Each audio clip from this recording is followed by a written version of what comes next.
Hello दोस्तों, मैं doctor Sanju और आज के हमारे इस वीडियो में हम बात करने वाले हैं कि अगर किसी महिला को प्रेगनेंसी नहीं होती है तो प्रेगनेंसी नहीं होने के लिए मेल्स भी बहुत ज़्यादा रिस्पॉन्सिबल होते हैं।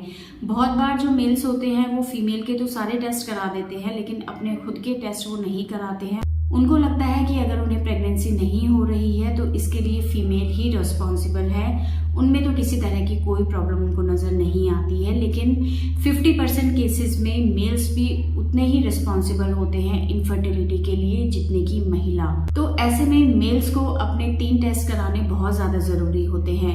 अगर आपको लगातार साल भर साथ रहने के बाद भी प्रेगनेंसी नहीं होती है तो ऐसे में सबसे पहला आपको अपना सीमेन एनालिसिस कराना है। इसमें आपके स्पर्म काउंट को देखा जाता है, शुक्राणुओं की संख्या को देखा जाता है, कितने स्पर्म हेल्दी हैं यानी कि उनकी मोटिलिटी कितनी है उस चीज़ को देखा जाता है जो कि 40% से ज़्यादा होनी चाहिए, और स्पर्म की मॉर्फोलॉजी को देखा जाता है, उसकी बनावट को देखा जाता है। अगर इसमें किसी भी तरह की कोई कमी दिखाई देती है तो इसके लिए फिर आगे ट्रीटमेंट दिया जाता है। नॉर्मल जो स्पर्म काउंट है वो 1 ml सीमेन के अंदर कम से कम 15 मिलियन स्पर्म्स का होना ज़रूरी है। अगर 15 मिलियन से कम वो रहते हैं तो इसको हम ओलिगोस्पर्मिया बोलते हैं, यानी कि शुक्राणुओं की संख्या आपके सीमेन के अंदर कम है। दूसरा जो टेस्ट होता है वो हार्मोनल टेस्ट होता है। उसके अंदर सबसे पहला जो टेस्ट होता है वो होता है थायराइड हार्मोन।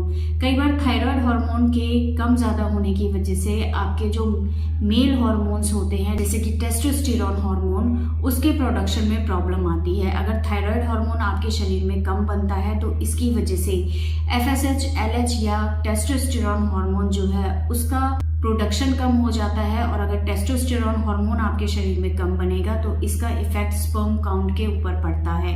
इसकी वजह से शुक्राणुओं की संख्या में कमी आ सकती है, आपकी सेक्सुअल लाइफ में प्रॉब्लम्स आ सकती है, सेक्स करने की डिज़ायर नहीं होना, इरेक्शन से रिलेटेड प्रॉब्लम होना, इस तरह की बहुत सारी ऐसी प्रॉब्लम्स होती हैं जो कि इनफर्टिलिटी को कॉज करती हैं। इसी तरह का दूसरा हार्मोन है प्रोलैक्टिन हार्मोन। कई बार मेल्स के अंदर अगर ये प्रोलैक्टिन हार्मोन बढ़ने लग जाता है तो इसकी वजह से जो टेस्टोस्टेरोन हार्मोन होता है जो कि मेल हार्मोन है उसका लेवल कम होने लगता है, और ये आपके स्पर्म काउंट के ऊपर, आपकी सेक्सुअल लाइफ के ऊपर इफेक्ट डालती है।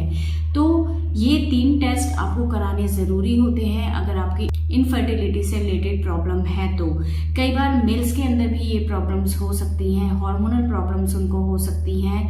ऐसे में ट्रीटमेंट देने पे ये प्रॉब्लम्स ठीक हो जाती हैं, लेकिन अगर आप अपने टेस्ट नहीं कराएंगे तो इनफर्टिलिटी का ट्रीटमेंट कई बार पूरा नहीं हो पाता है, क्योंकि कई बार मेल्स इसके लिए रिस्पॉन्सिबल होते हैं। तो अगर इनफर्टिलिटी के लिए फीमेल्स के अगर टेस्ट कराए जाते हैं तो साथ में मेल्स को भी यानी कि पुरुषों को भी अपने टेस्ट कराने बहुत ज़्यादा ज़रूरी होते हैं। तो अगर आपको इनफर्टिलिटी की प्रॉब्लम है तो आप भी अपने ये टेस्ट ज़रूर कराएं ताकि इस चीज़ को रूल आउट किया जा सके कि कहीं आप में तो कोई प्रॉब्लम नहीं है। तो दोस्तों, ये था आज का हमारा वीडियो। अगर इस वीडियो से रिलेटेड आपके किसी तरह के कोई सवाल हैं तो आप हमें कमेंट कर सकते हैं, और हमारे आने वाले वीडियोज़ को देखने के लिए हमारे इस चैनल को सब्सक्राइब ज़रूर करें।